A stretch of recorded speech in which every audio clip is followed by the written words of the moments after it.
have adapted from the American Invitational Maths exam. It is asking for you to determine the positive integer m such that the sum of the floors of the logarithms in base 2 of the first m natural numbers is equal to 2026.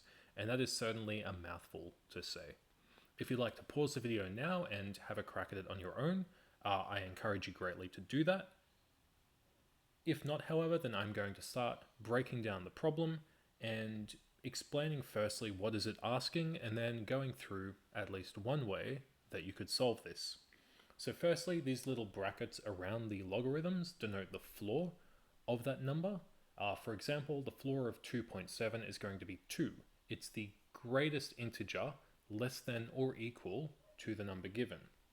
For positive numbers, it pretty much means that you just get rid of anything after the decimal point and you only look at the integer. However, for negative numbers like negative 1.54, it's actually asking for what is the integer that comes before that. And in the case of negative 1.54, the integer that comes before it is negative 2, and it's not negative 1. For the purpose of this problem though, we only really need to worry about positive floors of positive numbers. So let's look at these logarithms and recall what a logarithm actually means. So we say that the logarithm in base a of b is equal to n if and only if a to the power of n is equal to b. To look at a concrete example, we could think about the logarithm in base 2 of 8. This is asking me what power of 2 gives me 8. And if you know your powers of 2, then you know in this case x is equal to 3. Therefore, the logarithm in base 2 of 8 is equal to 3. And we can extend this idea to other powers of 2. For example, 2 to the power of 0 equals 1, 2 to the power of 1 equals 2, 2 squared is 4, 2 cubed is 8, and 2 to the 4 is 16. So I can kind of get an idea of what logarithms in base 2 should be for these very nice powers of 2. But what if I had another number, let's say the logarithm of 3? Then what do I do? Well, I know that 3 is between 2 and 4, and I've picked 2 and 4 because they are powers of 2. Therefore, the logarithm of 3 should be between the logarithms of 2 and 4 respectively.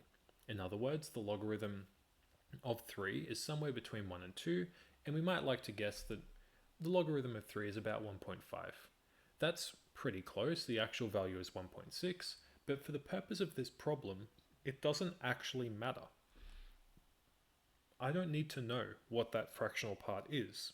I could write the logarithm of 3 as being 1 plus x, where x is some number between 0 and 1, strictly between 0 and 1. We call x the mantissa, and we call the integral part the characteristic of that logarithm. And in fact, these terms are used more generally for any sorts of numbers. For example, the characteristic of the square root of 2 would just be 1. The mantissa of the square root of 2 would be 0.414, and so on. When I take the floor of this, therefore, I'm really just going to be left over with the characteristic. So because the logarithm of 3 is 1 plus x, and because x is strictly between 0 and 1, then I know that it's going to be 1 point something, so the floor is just going to be equal to 1.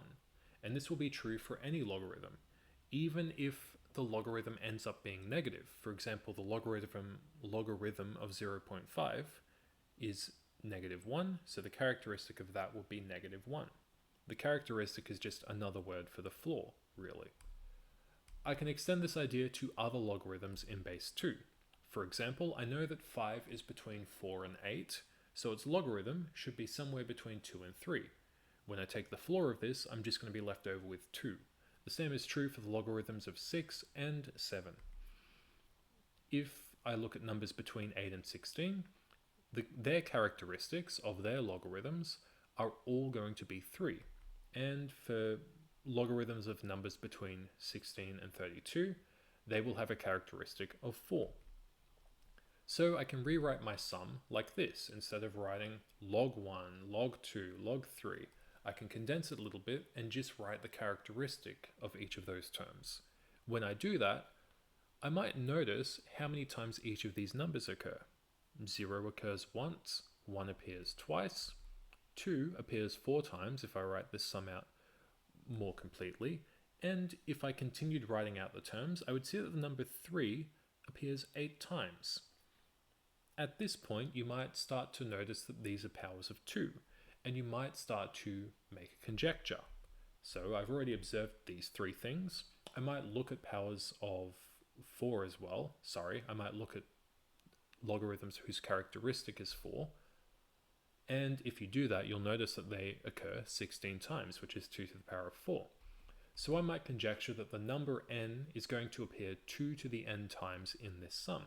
And I can prove this. So it's not enough to just make the conjecture. I should try and justify that and provide a reason. There are different ways that I could go about doing this, but one way is just to count how many numbers actually give me a characteristic of n. So the lowest possible number that will do this is 2 to the power of n. And then we can go through all the numbers, and the highest one that will do this is 2 to the n plus 1 minus 1. If I go any higher, then that logarithm is going to give me a higher characteristic. So all I need to do is count how many terms are listed out here. To do that, we can use the formula for counting things inclusive of the endpoints. So the number of things from a up to b is equal to b minus a plus 1. Substituting in 2 to the n plus 1 minus 1 for b and 2 to the n for a, we get this expression. The ones will cancel out, so this is equal to 2 to the n plus 1 minus 2 to the n, and we notice that these two terms on the right have a common factor of 2 to the n, because 2 to the n plus 1 is just 2 times 2 to the n. So I can factorize this expression a little bit better by writing it as 2 to the n times 2 minus 1, which is just 2 to the n times 1. Therefore, I've shown that the number n appears 2 to the n times. Now I can go back to that original sum, and I can write it in a much more condensed form. Instead of writing out potentially hundreds of terms, I've reduced it to writing out maybe a few dozen terms, if that. To properly evaluate the sum, there might be other ways to do this, but I've chosen to just write them out in a table. So I've written out n, the characteristic, and 2 to the n, the number of times that they appear. Or at least 2 to the n gives me the first time that they'll appear in the sum. So for example, 0 appears as the first term, 1 appears as the second term, 2 is going to appear as the fourth term, 3 will appear as the eighth term, and so on. N times 2 to the n gives me the total contribution of that characteristic in the sum.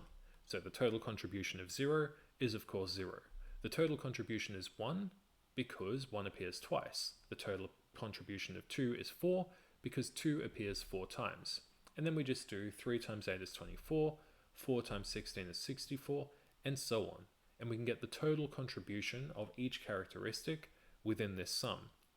When I write out the first 8 rows of this, I notice that the number 8 is probably going to contribute too much. So I'm going to guess that it's going to appear somewhere after the 256th term that the sum equals 2026. To fully ensure that this is correct, I can just take the cumulative sum. So 0 is equal to 0. When I add 2, that's equal to 2. When I add 8, that's equal to 10. When I add 24, that's going to be equal to 34, and so on. So finding this cumulative sum, we get that the 8th row is including too many terms. The 256th term is 8. The 255th term is that final number 7 that would appear in the sum. So if I add up the first 255 terms, I'm going to get the cumulative sum for the 7th row, which is 1538. Therefore, I just need to add on an extra 488 to get to 2026. Now all I'm doing is saying, well, how many times do I need to add 8 to get up to 488? And I can get this by just dividing the two terms. So 488 divided by 8 is equal to 61. Therefore, I need an additional 61 terms beyond the 255th. So then m is equal to this sum, which is equal to 316. And so I found the solution. Done. M is equal to 316, and this sum is equal to 2026. and we might be tempted to just pack up our bags and go, I've solved the problem, I don't need to think about it anymore. But it's better to reflect on our problem solving process and to reflect on the problem to think about other problems that we could solve. For example, I did tell you that I adapted this from an AIME question. The question was from the year 1994, and so the original question had this equaling 1994. I noticed that the current year is 32 years after 1994, which means anyone born in that year is 32 and therefore old.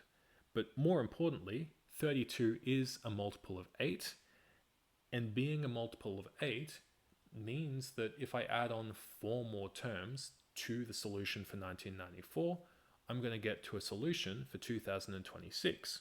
So after I solved this problem, I did think about that, and that's how I came to adapting the problem for the current year.